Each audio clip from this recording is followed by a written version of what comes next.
Hi, I'm Rob Lauer, and I'd like to welcome you to this, the first episode of Museum Moments, a brand new series on PCTV that will focus on what's happening in the City of Portsmouth museums. Did you know that in recent years, Portsmouth has gained a reputation for being a museum city? That's because of the growing number of museums, some publicly operated and others privately owned, that can be found here. The City of Portsmouth itself owns and operates 4 museum sites. I'm standing inside one of them now, the Portsmouth Art and Cultural Center, which is housed inside the beautifully restored 1846 courthouse that stands on the corner of Court Street and High Street in Old Town Portsmouth. A fantastic new exhibit, Changing Appalachia, just opened here, and it's on display now through July 6th.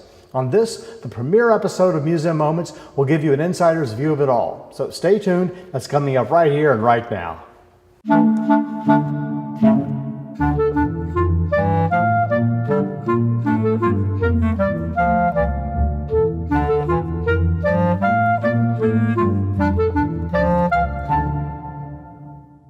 Welcome to Museum Moments. Changing Appalachia is the exhibit on display at the Portsmouth Art and Cultural Center now through July 6th. Now you might think the process of putting up an exhibit such as this one is pretty simple and straightforward. It doesn't take all that much work and planning. You just set out a few pieces of art, hang a few pictures on the wall, flip on the lights, open the museum doors, and you're set to go. But in actuality, every single exhibit here in the Portsmouth Art and Cultural Center is the result of a full year of intense planning and hard work by some very dedicated, highly skilled professionals and specialists. To give you a better understanding of all that, we brought in our cameras over 2 months ago, toward the very end of the process. To create the exhibit Changing Appalachia, the folks at Portsmouth Art and Cultural Center worked with leading scholars, academics, historians, and artists from all over the country. Dr. Katie Hoffman from Gray, Tennessee is one of them. Several months ago, she was in town for one of the many meetings that were held in the process of making this exhibit a reality.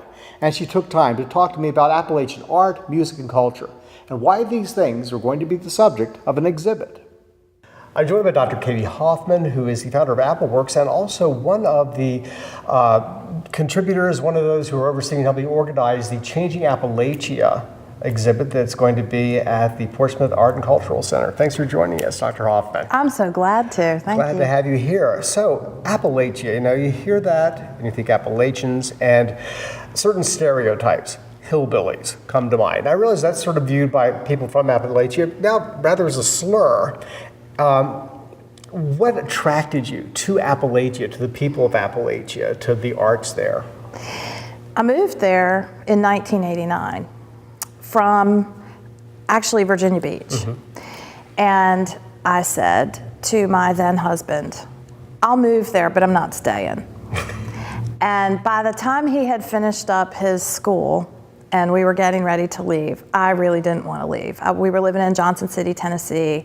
I've always been interested in folk music and bluegrass music mm-hmm. and that sort of thing, and I found myself right in the center of it.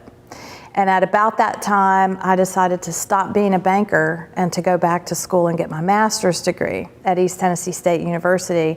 And I got very interested in the culture and the literature through the music mm-hmm. because I was already doing that. I became part of the East Tennessee State University Bluegrass Band. Mm-hmm. And I began working with all kinds of fabulous musicians. So I think the music, I already had an interest in that, and it kind of led me into it kind of led me into having an interest in the rest of it. So now I make Appalachian food, I teach Appalachian literature whenever I get the chance. I do the music, just anything that has to do with Appalachian culture, history. Well, certainly Appalachian music, we're all familiar with that, bluegrass and all that.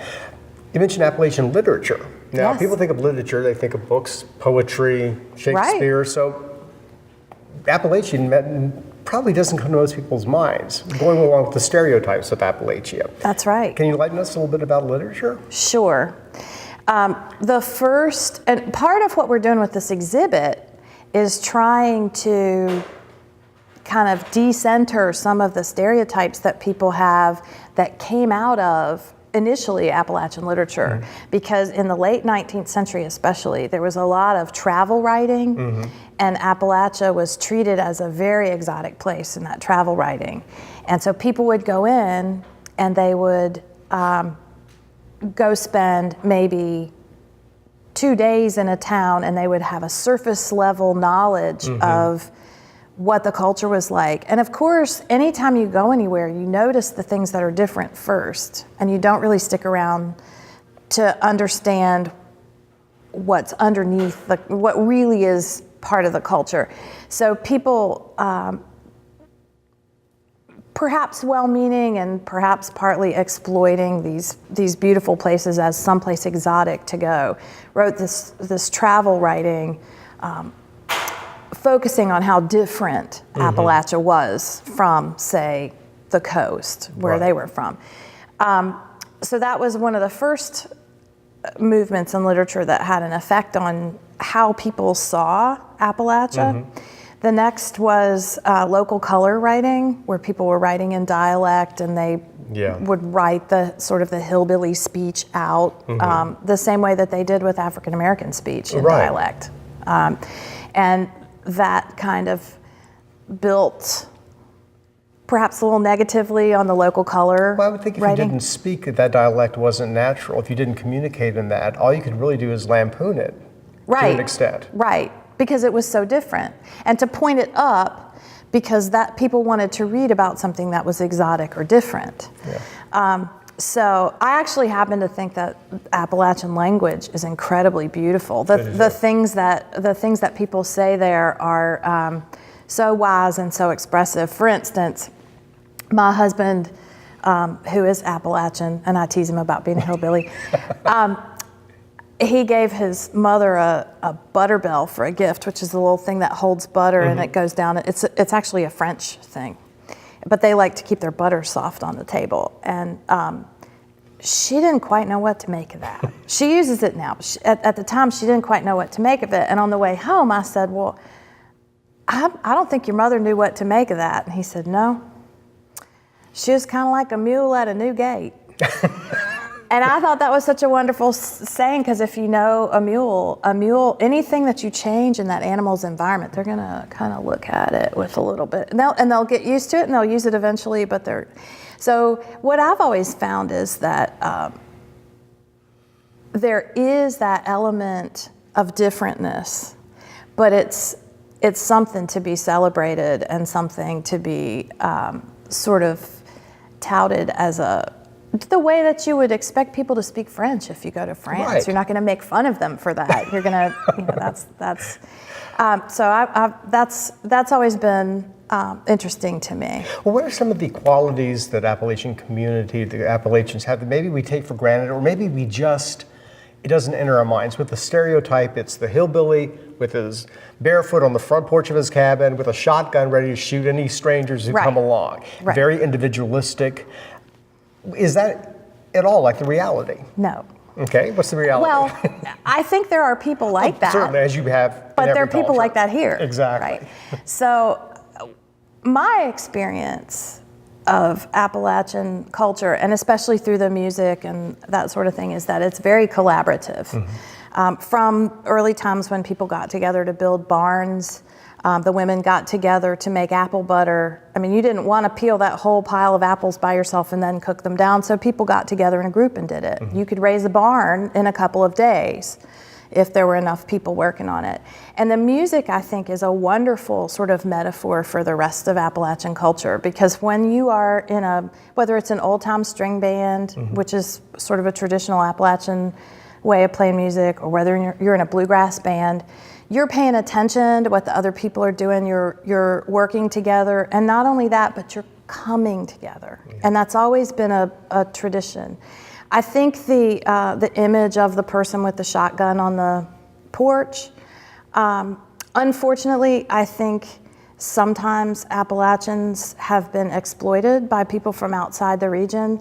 So people who go in who aren't as respectful as they should be of the culture, or maybe who aren't approaching it with an open mind, get that sort of unfriendly, suspicious reaction, because it's natural when people have come in and exploited your culture and made fun of you. It's natural for people to wonder what somebody's motives are in coming in. So in closing, what do you hope people take away from the Changing Appalachia exhibit here? One of the things that I've noticed about Appalachian culture that I think, if I had to sum it up in one word, is innovative, which is not, I think, what people necessarily think of. Appalachians can take a little bit and make it into something amazing and beautiful and functional. And what we're trying to do here is to get people to rethink what they think they know about the region. They think they know Appalachia, but what they don't know is the depth and the breadth of the kinds of fine art and amazing music, literature, all kinds of really cutting edge culture that has come out of this custom. So what we're trying to do is show people how all of these cutting edge things came from deep roots in custom. But how, for instance, you take a quilt that used to be made out of homespun, and now there are quilts that are art. They're never meant to grace a bed. They're to hang on the wall and to be a reflection, just like all art, of the human condition. So what we hope to do is help people understand Appalachia in a new way, so that maybe they'll be curious and maybe they'll want to go and visit. And at the very least, when they see a show on television like Appalachian Outlaw, they will understand that there's a whole beautiful, positive side of the culture that is ignoring. That's not really the story. There's more to it. There's a whole lot more to it than that often doesn't get shown. And so we're very excited to be able to show this very colorful, very imaginative, very creative and innovative side of Appalachian culture that comes from a deep custom. But they take things and they take them in their own direction, and they're just amazing people and amazing artists. So that's what we're looking forward to being able to show. All right, well, thanks for dropping in today and telling us about Changing Appalachia. Well, thank you. Thanks. Appreciate it. When we return to Museum Moments, we'll sit down with one of the world's leading authorities on Appalachian culture, history, and art, who, so it happens, lives right here in Portsmouth. Stay tuned.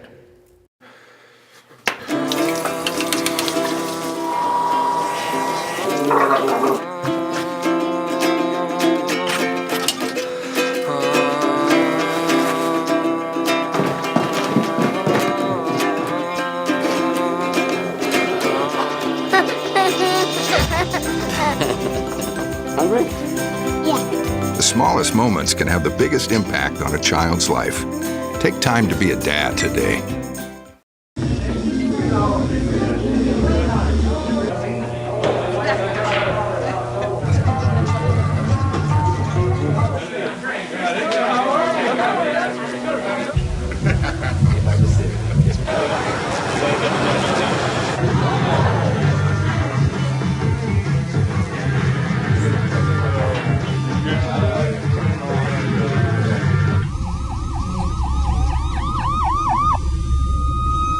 Welcome back to Museum Moments. Changing Appalachia is the name of the wonderful new exhibit currently on display here at the Portsmouth Art and Cultural Center through July 6.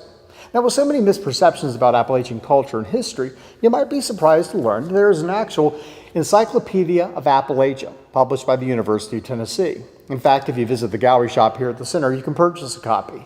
Dr. Gene Haskell is the co-editor of the encyclopedia. Being one of the world's leading experts on Appalachian history and culture, Dr. Haskell played an important role from the very beginning in creating this exhibit. Fortunately, she didn't have to travel very far to do so. After retiring as a professor at East Tennessee State University and as director of the university's Center for Appalachian Studies, she moved right here to Old Town Portsmouth.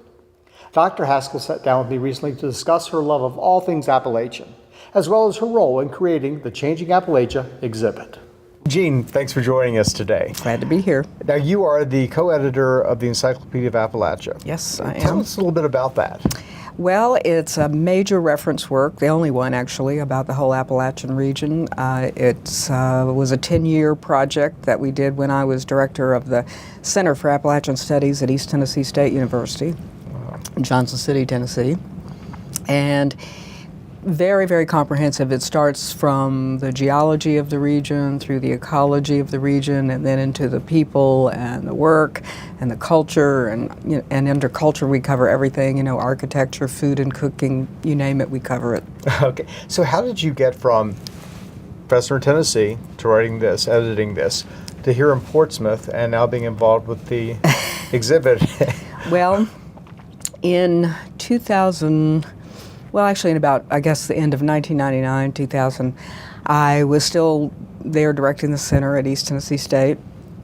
I had been to Scotland for a while to teach at the University of Edinburgh as a visiting professor. We had an Appalachian and Scottish Studies program. I came back from that, and quite in a circuitous way, I met Fred Schoenfeld, who owns the Commodore Theater here in Portsmouth. He actually was a private pilot at a plane, and he was flying people for Angel Flight, where you take sick people who can't afford transportation. And he was flying a woman who was a former student of mine. Said he wanted to meet someone. He was single, and he was looking to meet someone, and she called me, and he flew her back into the airport at Tennessee, and I met him briefly. And here you are. And then that turned into a long-distance romance over time, and we got married in 2001. And I stayed at the university until 2003, kind of commuting, because I had some big projects. I was finishing the encyclopedia, and I was also the curator for a big program on Appalachia for the Smithsonian for their Folklife Festival. And I needed to wrap up all those loose ends. So when I did finish that, I came here permanently to live in Portsmouth. So how did you become involved with the museum's exhibit? Was this your idea? Did this evolve from? Well, I stay very actively involved in Appalachian Studies work as a consultant. And we've had a number of bluegrass concerts at the Commodore Theater and a lot of other things. So people in town knew I was very much involved in that. And Nancy Perry, who is the director of museums for Portsmouth, knew that. And she is herself an Appalachian woman from Roanoke, Virginia, which is my old stomping grounds when I was at Blacksburg. So we chatted a lot about these things, and she said she'd been always interested in doing an exhibition about Appalachia and posed it, and I said I would love to work on it, and so here we are. And it's turned into quite a large event, not only the exhibition for 3 months, but all kinds of programming for 3 months. Right, yeah. So We're bringing all kinds of folks here from the mountains. So what is your take on the exhibit at this point? Oh, I think it's quite wonderful. I'm really anxious for people to see it, because the name of this is Changing Appalachia, Custom to Cutting Edge. Can you explain that a little bit? Yes. We wanted, so many people have a lot of misperceptions about Appalachia. They know only the kind of popular stereotypes that come out in the media, most of which are really inaccurate. And we wanted people to realize that's not what Appalachia is all about. And we wanted them also to realize one of the most important things about people in Appalachia is that they've always been tremendous innovators.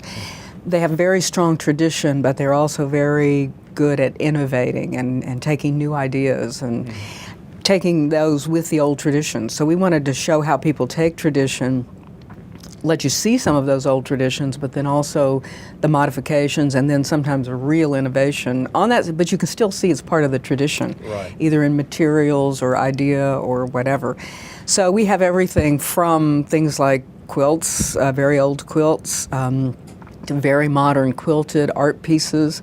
We have old glass canning jars, all the way to beautiful, beautiful art glass that people have made in the region. You know, we try to take everything all the way through, and it's a very rich exhibition. Well, tell me, how did you become an enthusiast for Appalachia? You're from there, but I mean, how did this become a passion in your life? Did it start early? Very early. My father was from Kentucky, and he and his brothers played string music, and I grew up listening to mountain music as a child, and camping and hiking all around the mountains. And my father was a big history buff too, and he wanted to go see, you know, we went to every historic site, every place in the mountains, as well as camping through all of them. And it just was my place in life. I just loved it. And so when I actually went to teach at Virginia Tech in 1970 to be in communication studies, start the communication program, and quickly realized that I wanted to do even more than that, more work in Appalachian work. And that was just The 70s was when Appalachian Studies as an interdisciplinary field was just getting started. So it was a perfect timing for that too. So we developed that at Virginia Tech as well, and I got to start doing that, and it's just something I have always loved. I spent my entire academic career then doing that, and still my passion. So what is your involvement at this point? You're here in Portsmouth. Do you travel much? Do you lecture? I do. I do all of that. I do, as I said, consulting work now since I'm actually retired, as an academic. But, for example, I just spent 4 years, I just finished about a year ago, spending a 4-year stint with the Appalachian Regional Commission in Washington. It's the governmental commission that deals with the whole Appalachian Mountain region, 13-state region. And I was working I was their Wisman Scholar. They have an Appalachian Scholar, sort of in residence, although you don't live up there, but you work with them for that long period.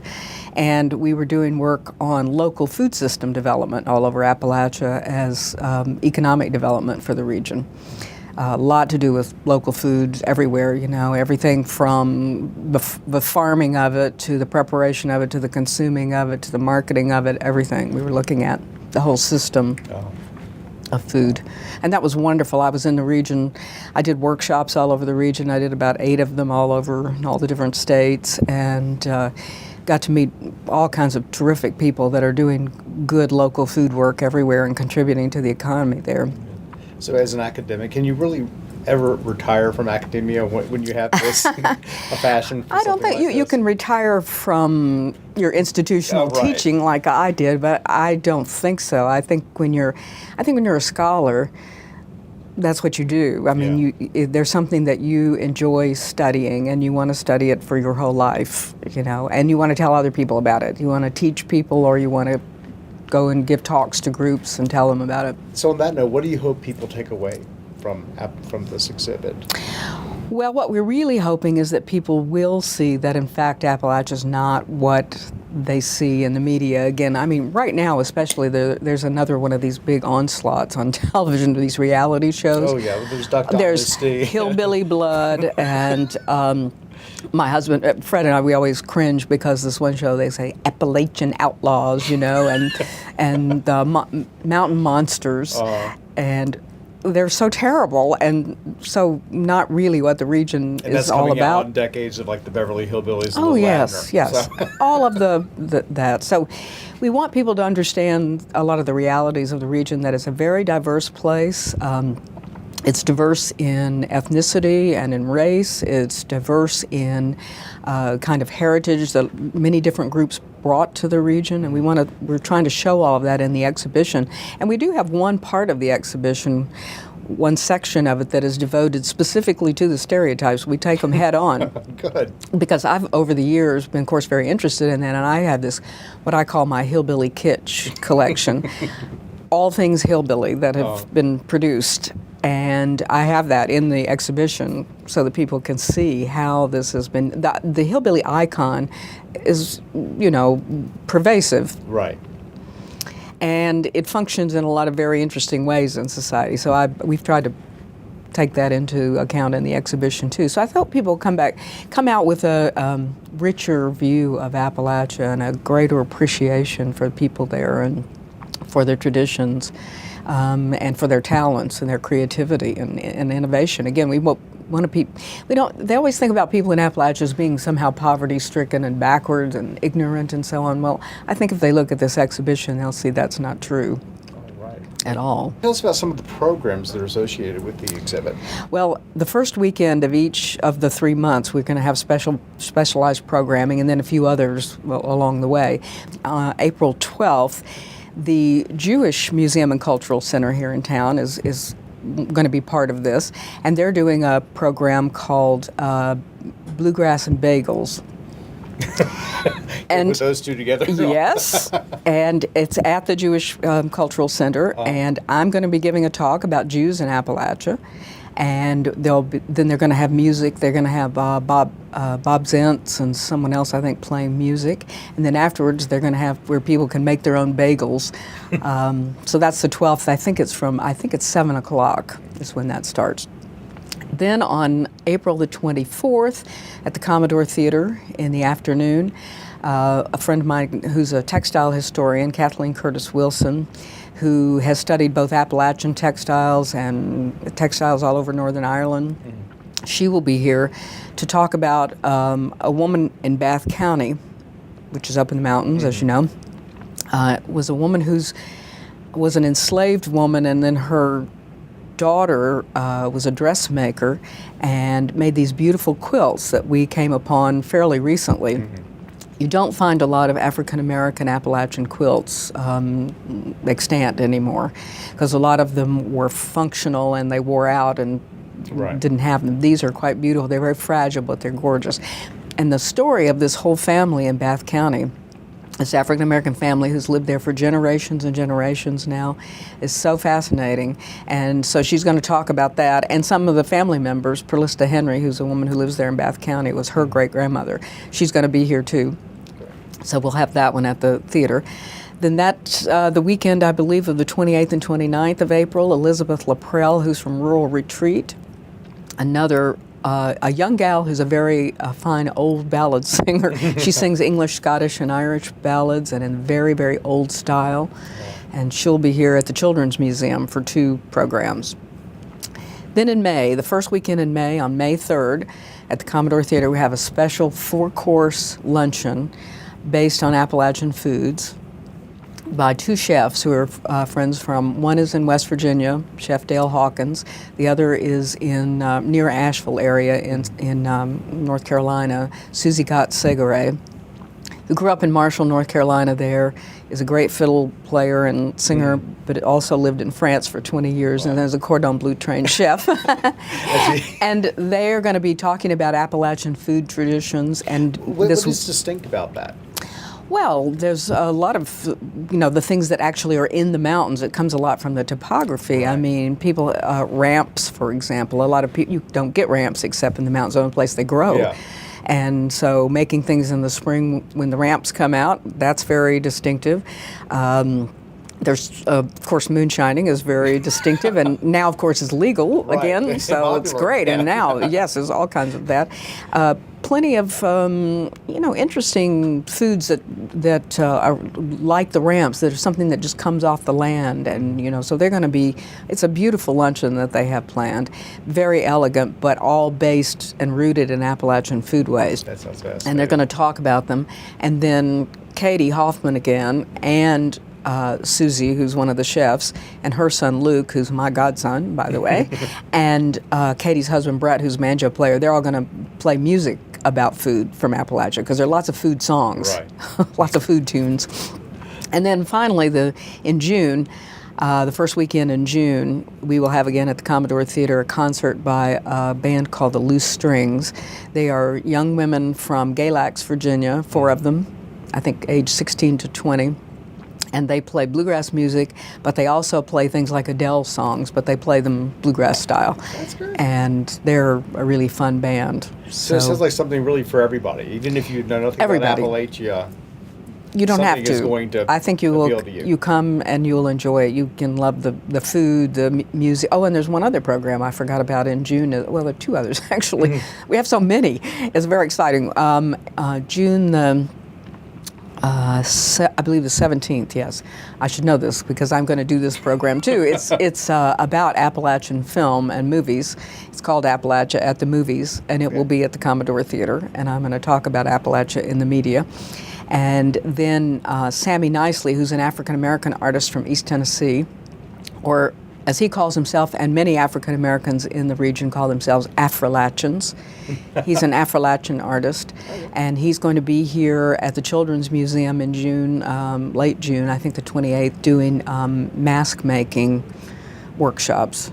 There is something for everybody, really, truly. Fantastic. More of our behind-the-scenes look at the exhibit Changing Appalachia is coming right up after this commercial break. Stay tuned.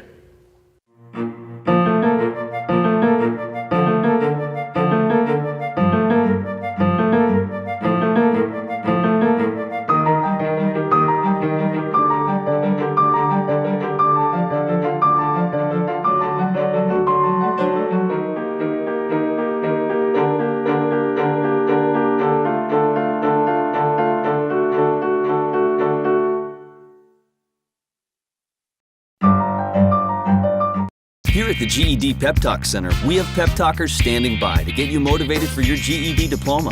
Text the name Terry to 69222 for a sympathetic pep talk.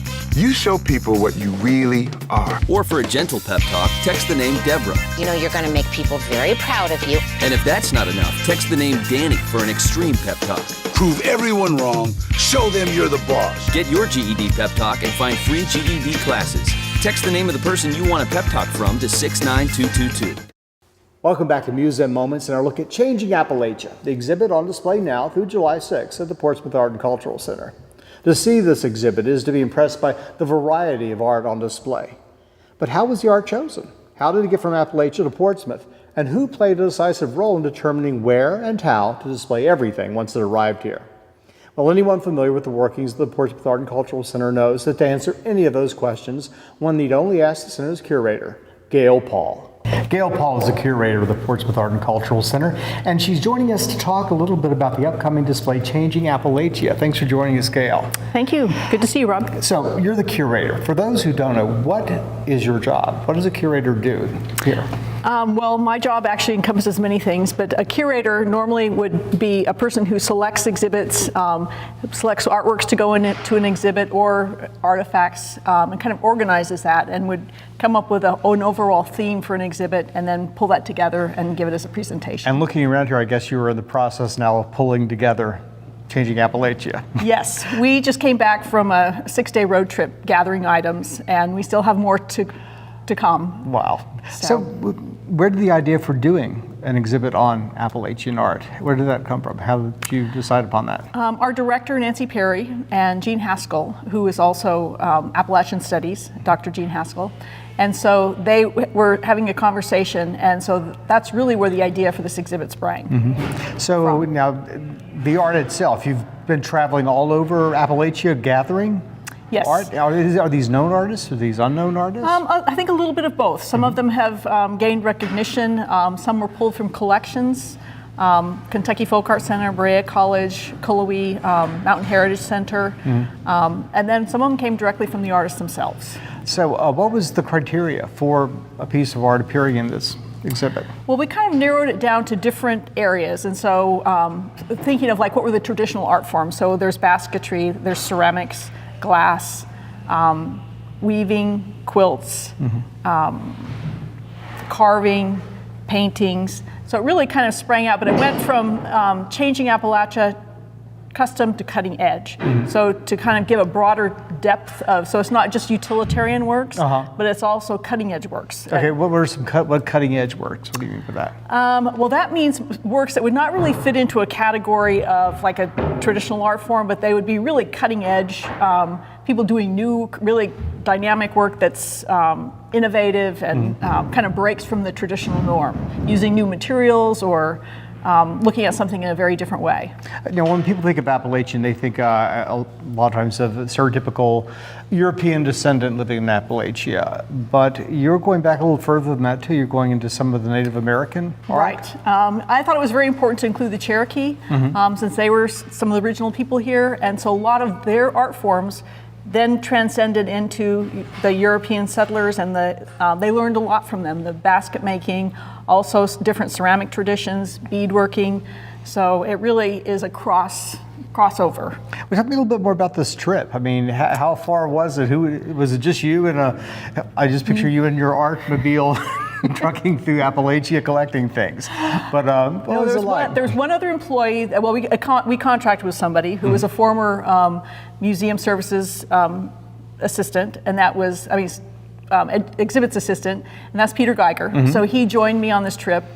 He also has experience with art handling and packing and all that. And we went on a 6-day trip. We covered almost 1,800 miles in 6 days. And I couldn't tell you how many places we stopped at, but we went south through North Carolina, all the way, started in Hickory, picking up Asheville, Cullowhee, Cherokee, then up to Knoxville to pick up some glass from Richard Jolly, then headed back to Virginia. We picked up in Johnson City, Tennessee, Bristol, Virginia, then headed back to Knoxville and north to Berea. So you had contacted artists ahead of arriving in these places, right? Oh, yes. Did you know how many pieces you were picking up? Did you get there and then look at the pieces and sort of have to make a decision on the spot there about which ones you want to take? With some, that was the case because they're like, well, come and see what you want, pick out what you want. And so it kind of varied, but most of the time, like when I was dealing with the institutions, I knew exactly what I wanted. And then we communicated and the contracts were sent out ahead of time and all that was in the process. So all I did was show up, sign the papers and do some condition reports and some we had to pack and then head on our way. And so it's here and there's still more stuff still coming in? There's still more coming in. There were some that wasn't quite ready at the time that we were there, and there's still some that are coming from different locations I couldn't fit into my route. There are some that are coming from Alabama, those were mailed in. There are some additional ones that are coming from Georgia, and those were not included into my trip. And there was one I was really sorry we weren't able to include. It was in West Virginia, but it would have added an additional 6 hours onto the trip. Wow. So, now, when we think of art, when most people think of art, visual arts, they think of painting, drawing, sketching, marble statues and such, Right. classical European art. How does what they will see in Changing Appalachia, how would that challenge their ideas about what art is? Well, I think that one, like when you look at some of the things that are more traditional, just the way that people put their expression into it. So for instance, we have musical instruments. There's one that was made by Fred Martin and it's a dulcimer, but he also carved, and he comes from a whole family of like carvers. So they make instruments and furniture. They all were good with their hands and they played music. Well, he carved a little head on the top of this dulcimer. So everything had a little bit of form of expression. Then his brother did a carving of a violin maker. And so it just kind of like goes on, it kind of like there's lineages that start to move throughout the work. Wow, fascinating. Well, sounds like a fascinating exhibit, and be sure to come out and see Changing Appalachia at the Portsmouth Art and Cultural Center. Thanks so much for telling us about it. Thank you, Rob. Okay. Good to see you. Besides the many diverse works of art on display within the Changing Appalachia exhibit, the Portsmouth Art and Cultural Center is also presenting a series of exciting and entertaining special events throughout the spring and early summer. When we return to Museum Moments, we'll look at a few of them. Stay tuned.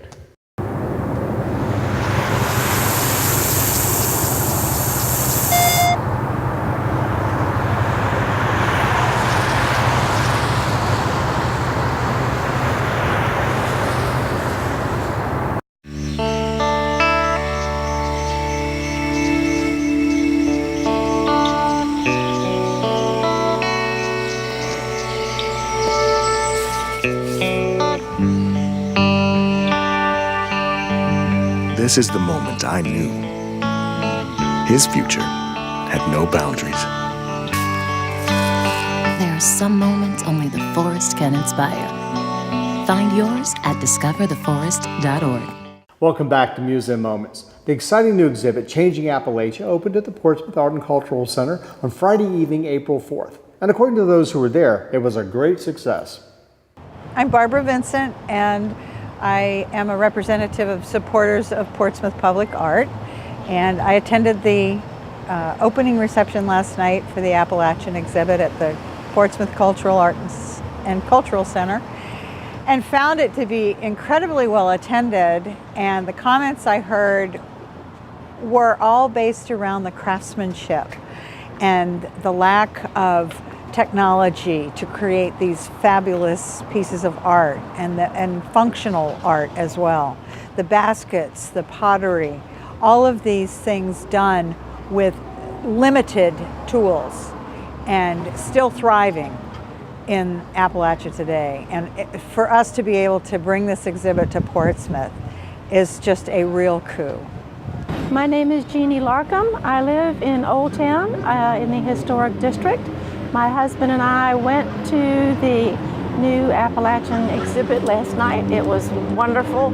Had a great crowd in there, and we were able to walk around and look at everything. The exhibits were so well done, so well placed. The crafts, the baskets, the quilts, the artwork, it's just magnificent. You really shouldn't miss it. It's an opportunity to see something that isn't readily available right where we live, so please come down and see it. It's a great opportunity. Hi, I'm Rebecca Laris. I'm an Appalachian girl, born and bred in East Tennessee, and it was great to see it come to Old Town Portsmouth this weekend. Gene Haskell is a good friend of mine, and we go back a long way with our cornbread stories, our soup bean kitchens. But it was great to see where Appalachia really is. A lot of folks are surprised at how far Appalachia really stems. And we've had a lot of folks come through that think, I had no idea I was from that area. So there's some great displays showing, the maps and things like that. A lot of the culture from the old banjos. I got my grandmother's banjo. Jean has her father's guitar in there. Just a lot of things that really mean a lot of culture, but yet how contemporary at the same time Appalachia has become. Yeah, it's an excellent venue and everybody ought to see it.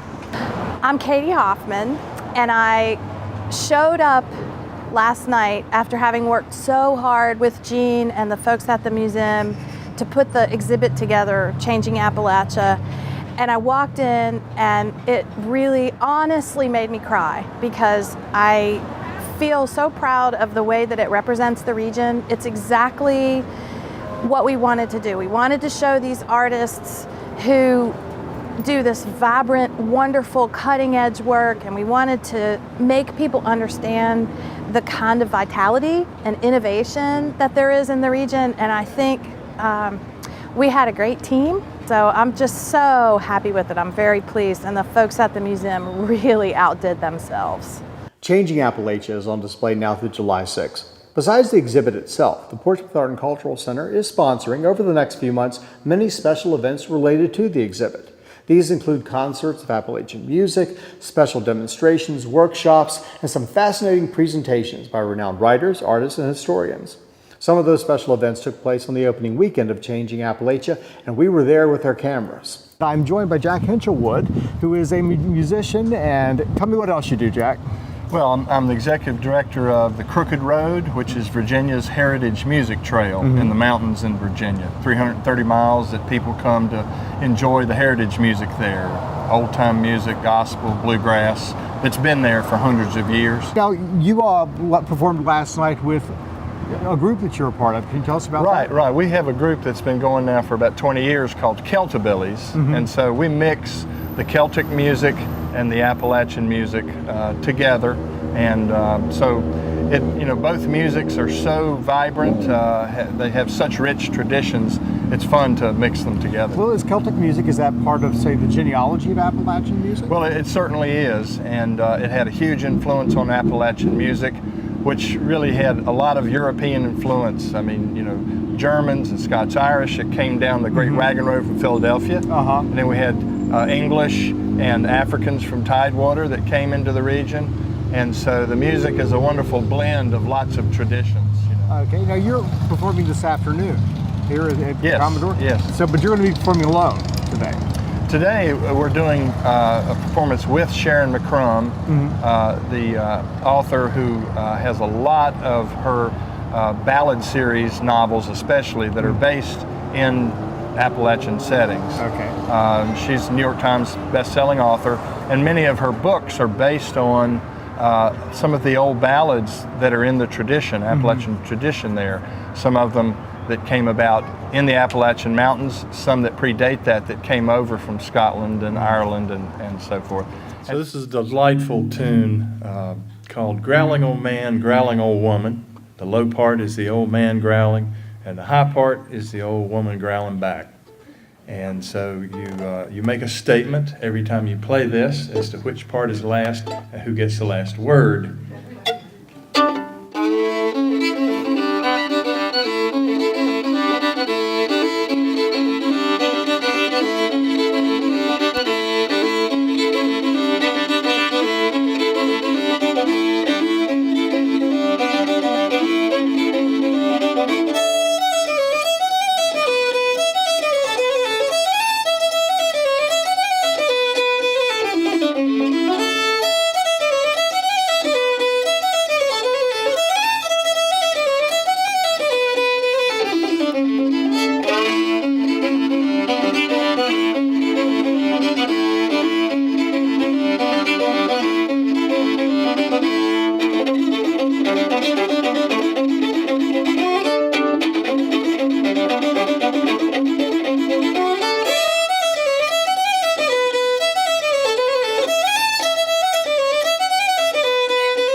And so with her books being, using that song tradition in a really integral way in her writings, we do this program called Words and Music. So she will talk about and read from her ballad series novels, and then I play those songs. So it kind of brings it alive for people.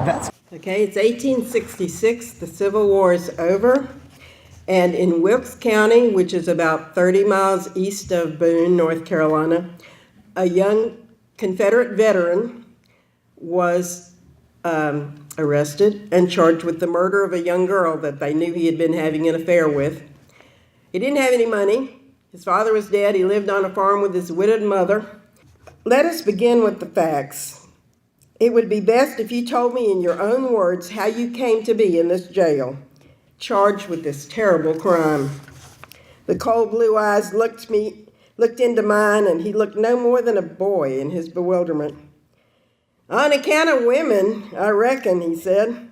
The Bible says Eve brought death into the world when she ate that apple, and I reckon females have been the death of us ever since. And yet, it is a young woman that you are charged with killing. Now, I know that when the whispering started about you being responsible for the killing, you took off and went over into Tennessee, and they caught you and hauled you back. You do see, don't you, that your flight across the state line will make people think you are guilty? A smile flickered across his face. Well, Governor, don't you believe it? Then it won't be true.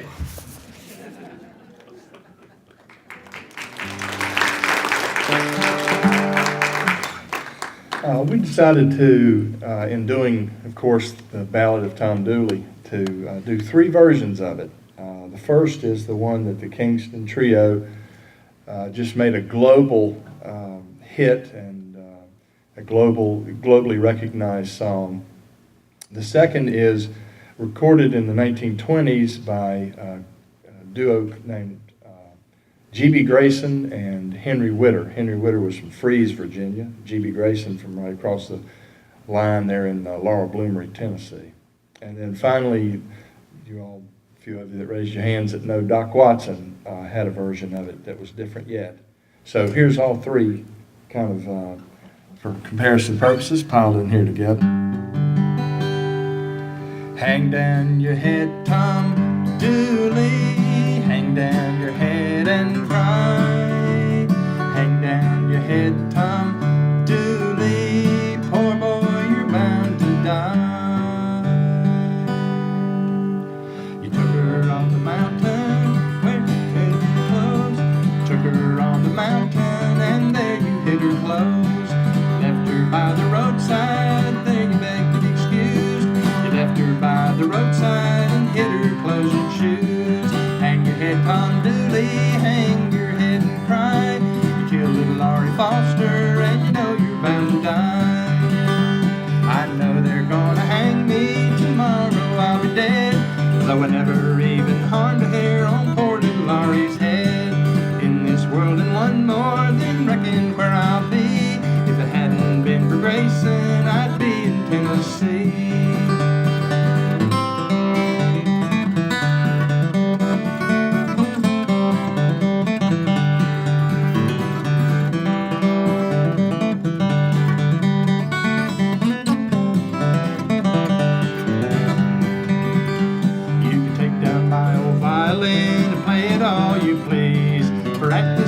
Tomorrow, boys, it'll be of no use to me. Hang your head, Tom Dooley, hang your head and cry. Kill little Laurie Foster, and you know you're bound to die. At this time tomorrow, where do you reckon I'll be? Way down yonder in a holler, hanging from a white oak tree. Hang your head, Tom Dooley, hang your head and cry. Kill little Laurie Foster, and you know you're bound to die.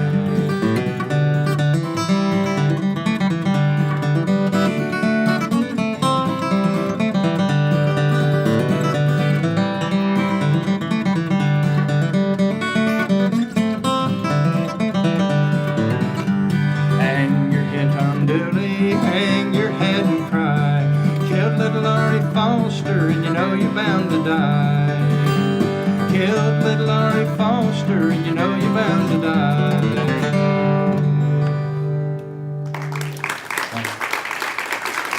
That's fantastic. So how long have you been working with her now? Wow, probably since about 1990. Coincidentally, she moved in next door to us in Southwest Virginia, and we just met, very casually and started talking, and she was talking about her work and the use of some of these songs, and I was like, wow, I play that song, I play that song.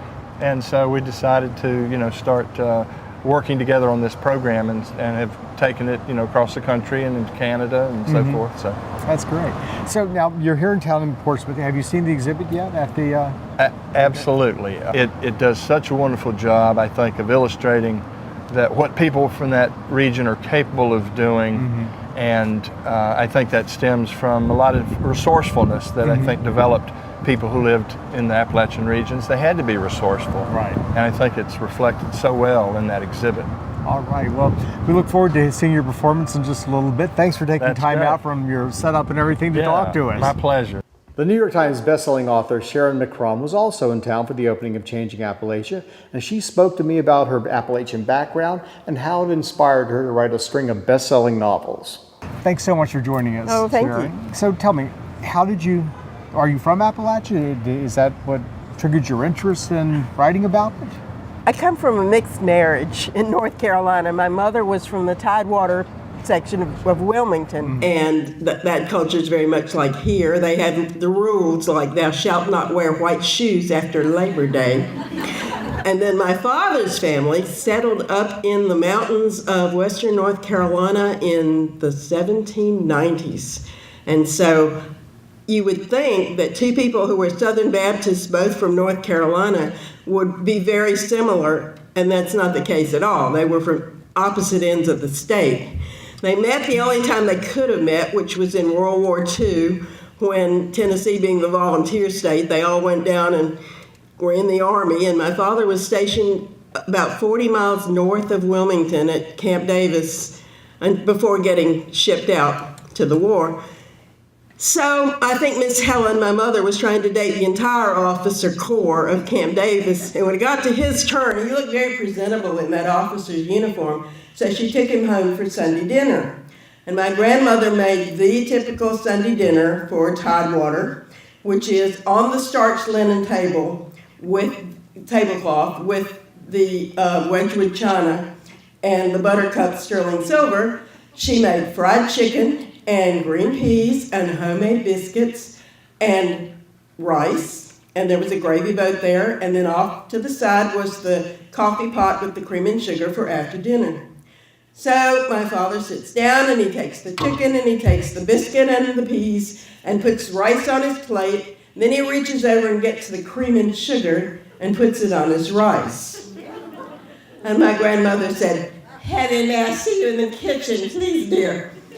Because there was a gravy boat on the table, and that's what the people on the coast are used to using. However, if you are descended from the Scots and the Irish who settled the mountains, they consider rice a cereal, like oats, like cream of wheat. They eat it for breakfast, and they put cream and sugar on it.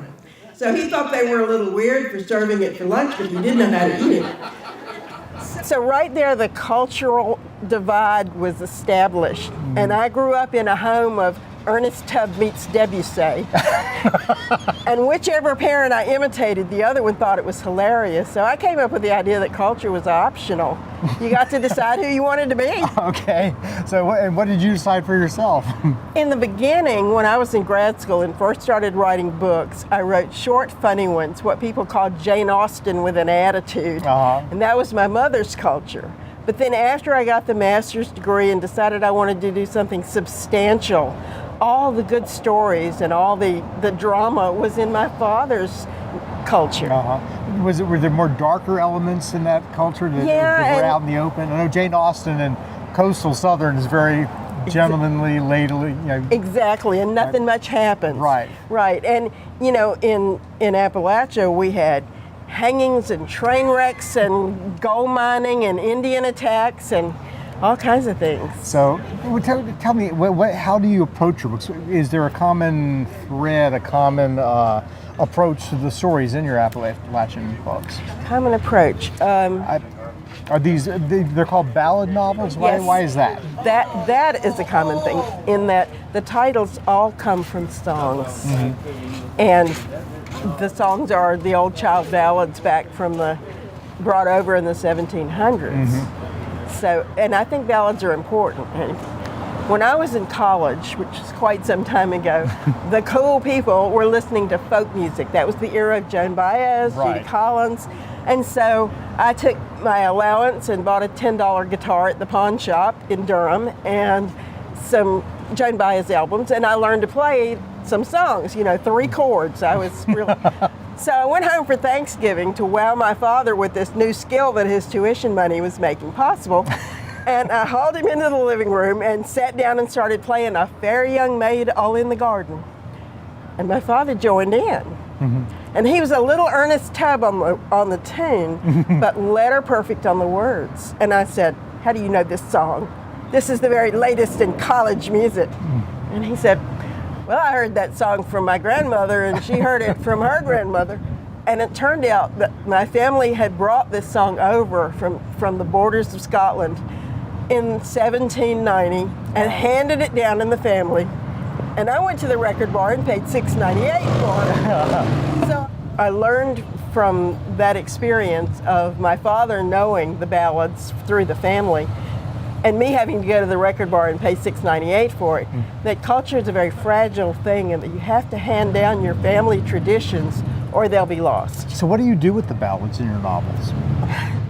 Sometimes I will, they reflect the theme quite often.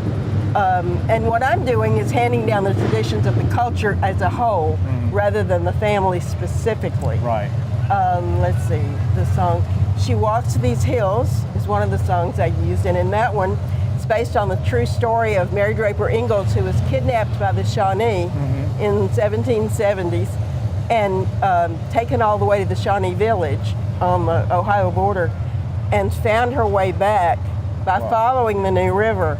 And so in my book, she's a ghost, still trying to get home. So she walks these hills. Okay. Yeah. That's great. That's great. Very gothic sort of feel to it. Okay. Yeah. And the Ballad of Frankie Silver is about the first woman hanged for murder in North Carolina. And of course, Ballad of Tom Dooley, you know that one. Right. Yeah, that sounds fascinating. And these books are available, right, online, Amazon, bookstores everywhere. All right. And you're going to be reading from them today a little bit? What we do, this is a great program for us. I will read sections of the books and talk about what they're about. Jack plays the ballad. So you get the soundtrack with the book.